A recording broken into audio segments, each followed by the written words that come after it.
Apple respond to the Samsung Galaxy Fold. I've got an awesome concept to show you. There have been some substantial Apple leaks, including iOS 13, some details regarding that, the future of iPhones with the Apple A14 chip, and we've got some news regarding 5G, the rollout of it, and this crazy security flaw. Also got a really funny prank to show you guys on the iPhone. So all in all, huge news day, and I'm also including the giveaway at the end of this video. So good luck. I'm going to be explaining that later. Let's get into it. Also want to remind you, I'm still doing that 5 S10 giveaway with Aaron over from Mr. Who's the Boss. That's still open for this week. Do check that out down below in the description. I'll leave a link. So I want to start with the foldable future. And I want to recap this real quick. The Samsung Galaxy Fold is seriously cool. I really don't care if it costs almost $2,000. That's basically technology on an entirely different level that Samsung's offering you today. You can buy it if you want to. They don't need to price this thing, cheap to compete with the iPhone XS. Really, they can charge whatever the heck they want because them and Huawei now are the only two selling these phones. So full steam ahead. I love this future. I just want to talk to you about Apple's relation to this. Are they working on something? And it looks like yes, they actually are. Before I get into that though, let's talk about the Huawei Mate X. So this thing is impressive. They took what Samsung revealed with the Galaxy Fold and made it even better. It uses a completely different folding mechanism, actually a completely reversed orientation for the Fold. It looks much more cutting edge. On the Galaxy Fold, it seems like Samsung was a little reserved on the display and the bezels, but the cameras they went overboard on, and also on the Huawei Mate X. It's just very cool to see companies competing now at this future. Like before you know it, I guarantee we're gonna have folding tablets, and the 3 folding tablet from Westworld. Yes, Apple is actually working on something just like that. It seems too good to be true. So we created up our own version of what the Apple Fold could look like. By the way, we're on static shots. We weren't able to get a lot of movement in because it's our program that's limiting it. If you guys have any tips for moving objects, let me know down below. I would love to learn. But it turns out that Apple actually does have plans for a foldable phone. And this isn't a secret. For the longest time, they've had patents regarding some folding mechanisms, curved displays. Apple is actively looking into this. And it's very likely that they'll tie this all into the micro LED future, the technology they're exclusively working on as well. So this could be an exciting future for the iPhone. Now, when we'll see something like this? Probably years, but you can't help but dream. So we created up this concept with a very interesting hinge, kind of modeled off the iPhone X here. So not totally copying the Galaxy Fold, but Apple's version of it could be pretty cool. We didn't have a notch up top because the Bro King blended the Face ID module right into the top bezel, but I'm sure we can create a more sleek version of this that I'll be sharing with you eventually. Just all around our rendition of what that could look like, and Apple is working on it. And here's another concept. It's really cool. It's coming from a Dutch industrial designer. His name is Roy Gilsing, and he took the iPhone Fold and made his version of it. Very realistic, something Apple could do within the next few years if they really wanted to. And don't doubt it, behind the scenes, I'm more than positive Apple's working and has a laboratory full of all sorts of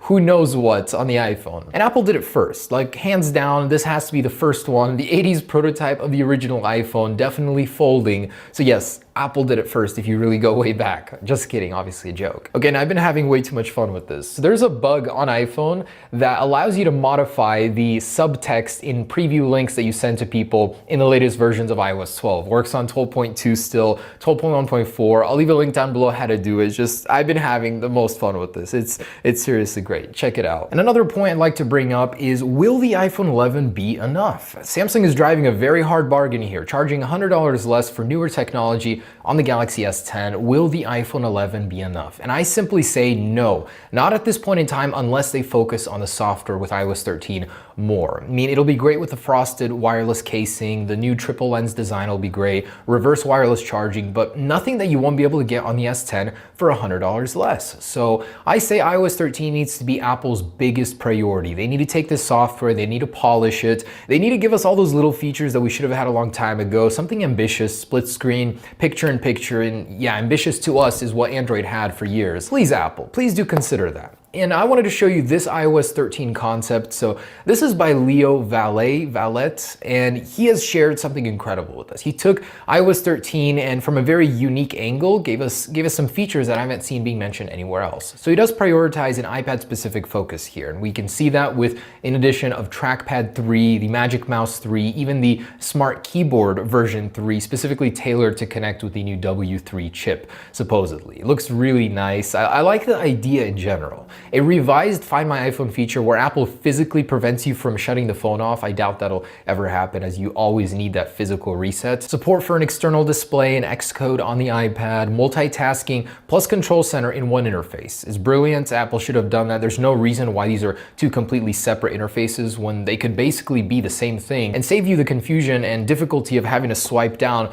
on the top right of a device so big. Apple, take heed. And he says here that it'll drop the 5S support and keep iPhone 6 and above. And this is generally what I personally think Apple will do. We heard a rumor that they're going to be axing everything from 6S downwards, but I highly doubt the 6S is going to get cut. That's a perfectly capable phone. There's no reason. So Max Weinbach of the XDA Developers Portal is clapping back with some new iPhone leaks. Very strange to get this from an Android source, but hey, I'll take it. So he's saying iOS 13.1 is likely where we're going to be seeing dark mode. Dark mode has been delayed due to who knows what on the iPhone. So Apple might not even be showcasing this at the event. Instead, we'll just release it through a silent update. At least that's what I can infer from the tweet. It's very sad to see that, but that could change. There's still June until September where Apple could be including that in the marketing for the iPhone 11, which is what you'd think they would do. I mean, dark mode would sell the iPhone 11. It would just be a genius marketing campaign they'd basically be throwing away if this is true. From the same source, he's saying that iOS 13 will include some major improvements to the speed of Safari, the optimization and speed for, I'm sure, all devices, especially on the older ones. And this is very good news to see, as Safari is actually very clunky. It's definitely an oldish interface that I get annoyed with using, that they need to take a fresh perspective at and see where they can improve. So I'm all for this. And I absolutely love this. So this is the future I imagine when I think about how crazy smartphones are getting. Oppo has added a 10 times optical zoom to their smartphone, and it manages to look like a normal smartphone. No crazy huge amounts of lenses like the new Nokias. It's just a reasonable smartphone with crazy good zoom. And I see this future for every smartphone. Everyone's going to be adding more and more optical zoom. That's going to be the new race versus triple camera, quadruple camera. There's going to be a big optical zoom factor in it too, I believe. Going back to the iPhone side of things, it's very possible Apple might be switching to 5 nanometers in 2020, according to Digitimes. So they're saying they're exploring that option. It's very likely that TSMC will be delivering a 5 nanometer chip, and this is with 2 years of 7 nanometer. 7 nanometer is currently what the Apple A12 is at. The A13 is going to be an improved version of that 7 nanometer, and then Apple is likely to jump to 5. Very cool all around. It means better efficiency, less power requirements, very possibly, but it could also mean better battery life. So let's talk 5G. What's going on with that right now? Because it's actually very important. It's going to drive the next big sales marketing push of smartphones in general, so it's important to know where that's at. Right now, Verizon is looking like the only and fastest network to bring 5G to market. Most recently, Sprint is claiming they'll have their 5G network up in May, and T-Mobile is saying the second half of 2019. So it's certainly coming, probably soonest from Verizon. And in the iPhone, Intel is very confident that Apple won't be launching 5G until 2020. They're going to see how this rollout goes, how the coverage is, how devices are performing, and then in an Apple fashion, they'll respond with the best 5G or however they're going to spin that. And here's a scary one. So a report from TechCrunch is claiming there's a flaw or multiple flaws in current 4G and 5G networks that are entering markets that allow a hacker with $200 worth of equipment to listen in on conversations to find your location, amongst other things. It's scary bad, and it can be done very easily as explained in the article. Hopefully this gets patched soon. Of course, 5G isn't really a concern here. 4G is what's around, and this is really scary. You know, aside from the government watching you, now any hacker can using this. And here's a very interesting take. CNBC is reporting that the future of the Apple Watch features, the health monitoring stuff, that has all been influenced by people's emails to Tim Cook. You know, testimonials saying how the Apple Watch saved lives. It's very interesting to see that Apple does listen to feedback, just in a very strange way, not in a very logical and linear way like Tesla does. If someone says, oh, I don't like this should be better, Elon Musk responds right away. Apple, it seems, listens to your emails and over time may add these features or steer the direction of the product. And speaking at Elon University, Apple COO Jeff Williams made a comment regarding iPhone pricing, and that they're always considering that, and it's the bane of their existence, basically, getting peppered with iPhone pricing questions. Someone in the crowd asked a question regarding this, and whoever that is, thank you for doing that. But it was just very interesting to see the response from Apple. It's something they actively consider, and they're not trying to go into a luxury elite category. So we kind of know Apple's stance on the pricing right now. They're not trying to be an elitist company only for the few that can afford it. They're still trying to to make it affordable to everyone, but it doesn't seem like they're doing too good of a job at that. Hopefully it improves this year. You guys have to read this article. I really enjoyed reading it. It's down below. Phones are getting weird again, and that is the best thing. That should be celebrated. The fact that phones now have lenses that zoom out from the body, they have dual displays, they're gonna have triple, quadruple, 6 cameras. Just, I love it. The future should be strange. You shouldn't be able to predict what the new phones are gonna have, and this explains it very well. So well done, Gizmodo. Okay guys, giveaway time. You overwhelmed me with just how many people signed up. So thank you for participating. Hopefully some of you stay on the Instagram. There's some cool stuff to see there, believe it or not. Not all of you guys leave, but anyways, we're gonna go do that. There's something going on with GoFundMe right now that I wanted to explain. I jumped the gun a little too fast with my donation thing. Apparently GoFundMe does not allow raffles, so everything that I earned for the National Forest Foundation basically getting flushed back, refunded. I asked for that specifically because I can't do the raffle, so you know, doing the donation without giving back to you guys in that regard, not fair. So I'm gonna be giving away the 110s Max and 5 AirPods in a separate video once I get that figured out. They haven't responded yet. So I just want to be transparent about that with you. I'll be doing that giveaway separately.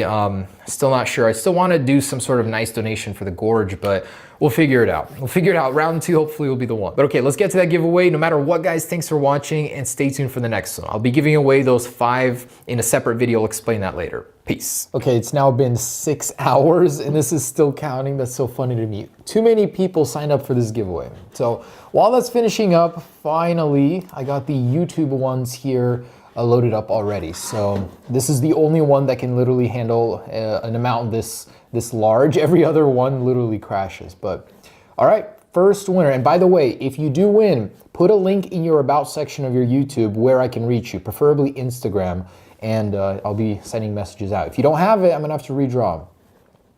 Okay, randomly pick winner. David Manuel. So you have won this one. Randomly pick next. So that's for the iPhone, by the way, David. You won the iPhone. This is for AirPods. M. Bergeron. And you have won this one. Well, a pair of AirPods. H. Zari, you inspire me. You have won a pair of AirPods. You don't have anything here. If you don't put a link or something, you're not getting these. And Andrei Yosif, you have won this one and another one. So Iksan Satria, no one has ever won from Indonesia. Well, you will be the first. Okay, so one more for AirPods. Abhishek Soundarahan, and you have won this one. So you don't have anything either. You better put something in there so I can contact you. Okay guys, and these are the Instagram winners. So the test has completed. This is arbitrary.com. I did pay for this service. It's all verified. The first one is for Bonnie, the iPhone XS Max, Rahul Dugazip, Calvin Chua, Braden Moberly. You guys have won AirPods. Now I accidentally missed one. I don't know why, but I'll be drawing one more for AirPods tomorrow and the other 5 once the GoFundMe thing gets figured out. So stay tuned for those, hopefully within the next few days. Anyways, thanks for playing, guys. I'll be reaching out to you.